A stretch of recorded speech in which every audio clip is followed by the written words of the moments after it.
ملفوف بالبرغل الصيامي ولا أطيب. تعالوا شوفوا معي طريقة التحضير. يسعد لي أوقاتكم بكل خير. بعرف إني كتير مقصرة وما عم نزل أكلات أبداً، بس اليوم حبيت شارككم بهالأكلة. هي أكلة صيامية لأنه نحن هلأ بالصيام ونحن صيامنا كله بأكلات الزيت، فلهيك حبيت شارككم بهالأكلة. هي ملفوف اليخنة بس بالزيت، وطبعاً مو بالرز، بالبرغل الخشن.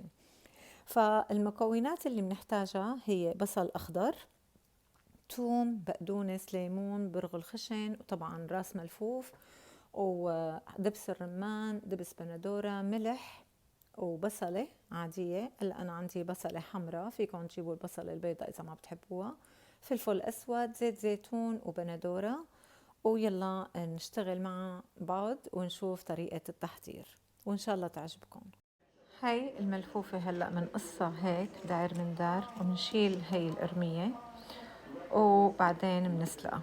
هلأ تشوفوا كيف بعملها.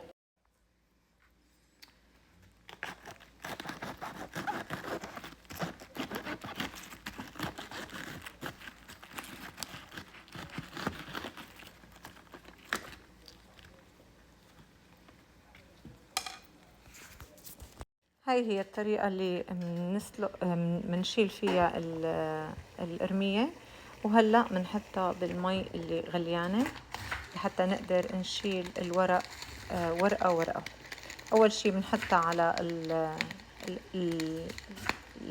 محل القرمية اللي شلناها، بعدين بنحطها بنقلبها. هلأ بتشوفوا كيف.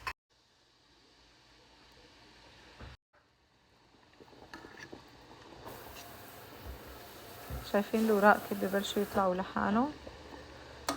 احنا ما بدنا نسلقها، بس بدنا نطري الوراق لحتى يطلعوا. اللي بنشوفها ما كتير مستوية، بس هيك مو مستوية يعني طريانة، بنحطها شوي بالمي السخنة وبعدين بنشيلها.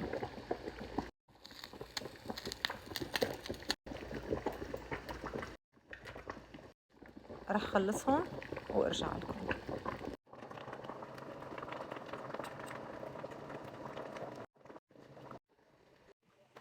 هيك خلصنا سلق الملفوف. هلا نبلش الحشي.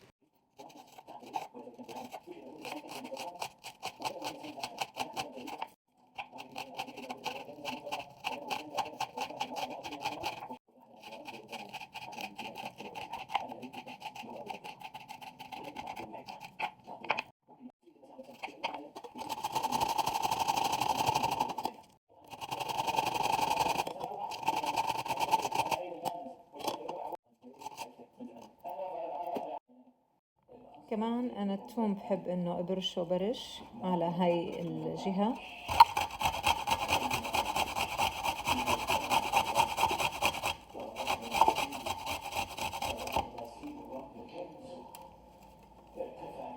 ليكوا كيف بيطلع، بحس فيه طعمة طيبة أكثر من إنه ندقه دق. حطيت سنين توم، وأنا بحب حط بصلة كمان لأنه بحسها بتعزز نكهة البصل الأخضر. كمان ببرشها برش.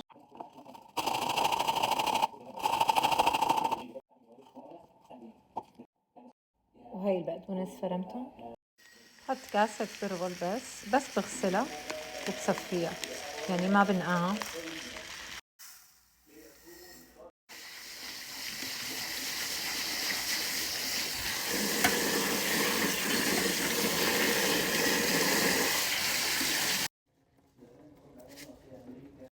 ضيف البرغل يلي غسلته، بندورة، البقدونس، البصل الأخضر، والبصلة الصغيرة لتعزيز نكهة البصل، ثوم، معلقة نعناع يابس، آسفة أنا ما ذكرتها بالمكونات وقت عديت لكم ياهن، فلفل أسود بطحنهم وبرجع لكم، وهي الفلفل الأسود، كاسة صغيرة زيت زيتون، عصير الليمون، ملح حسب الرغبة تقريبا شي معلقة، دبس الرمان،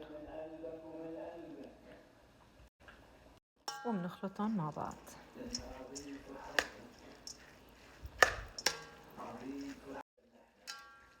شايفين ما أحلاها؟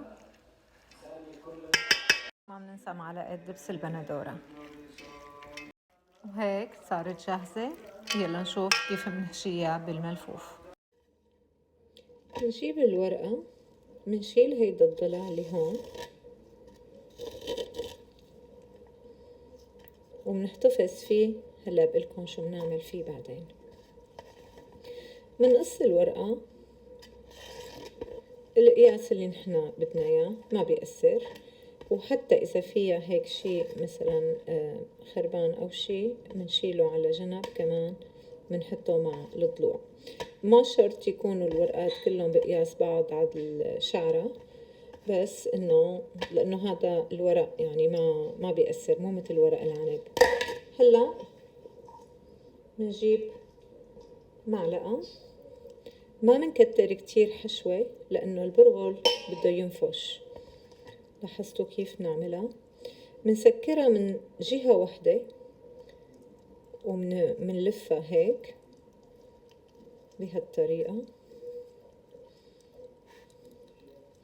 وفيكن إذا بتحبوا تسكروها من الجهتين، بس البرغل من هاي الجهة اللي تركناها هيك ما بيطلع أبدا.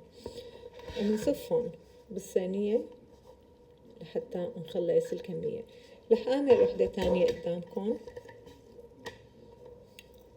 بنحط فيها معلقة، ما كتير منكتر بس كمان ما كتير منقلل. نحطها هيك بهالطريقة،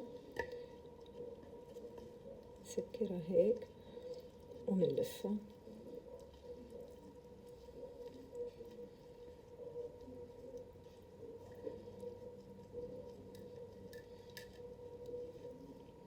شايفين ما أحلاها؟ بخلصهم وبرجع لكم. الورقة اللي بتكون هالقد ياسا صغير ما بشيل هيدا العرق، بس يعني بقصه شوي صغيرة منه هيك وبخليها مثل ما هي لأنه قياسها صغير، وبلفها بنفس الطريقة.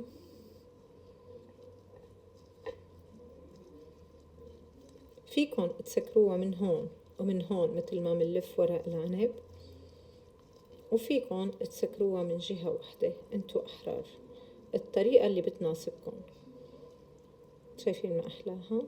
هلا بنحطها قدام رفقاتها، بخلص الكمية وبرجع لكم. وهيك خلصت لف.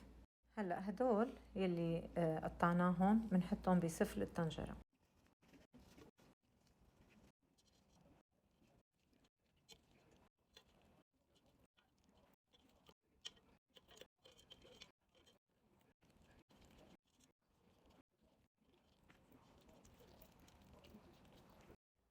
بنحط معلقة نعناع، بنحط ثوم، هي الأكلة روح قلبها الثوم، دبس بندورة،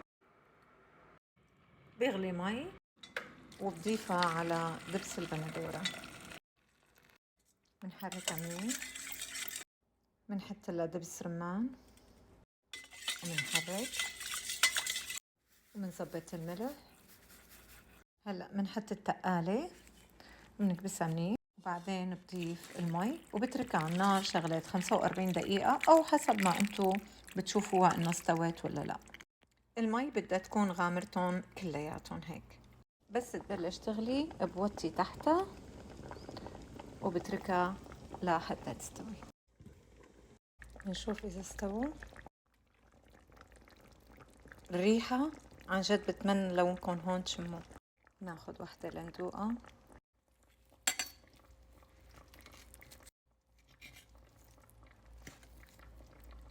شوفوا لي هالمنظر،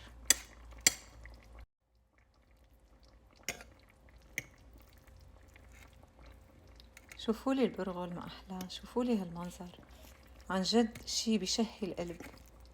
مندوق اسم الله. ما بتتخيلوا الطعمة، عن جد يا ريت فيني دوقكم.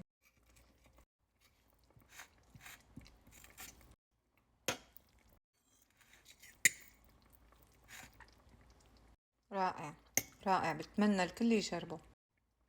وهيك صارت جاهزة. أكيد الصيام مو بس بالأكل، أكيد الصيام بإنه نحس بالفقير ونرضي ربنا. جربوها.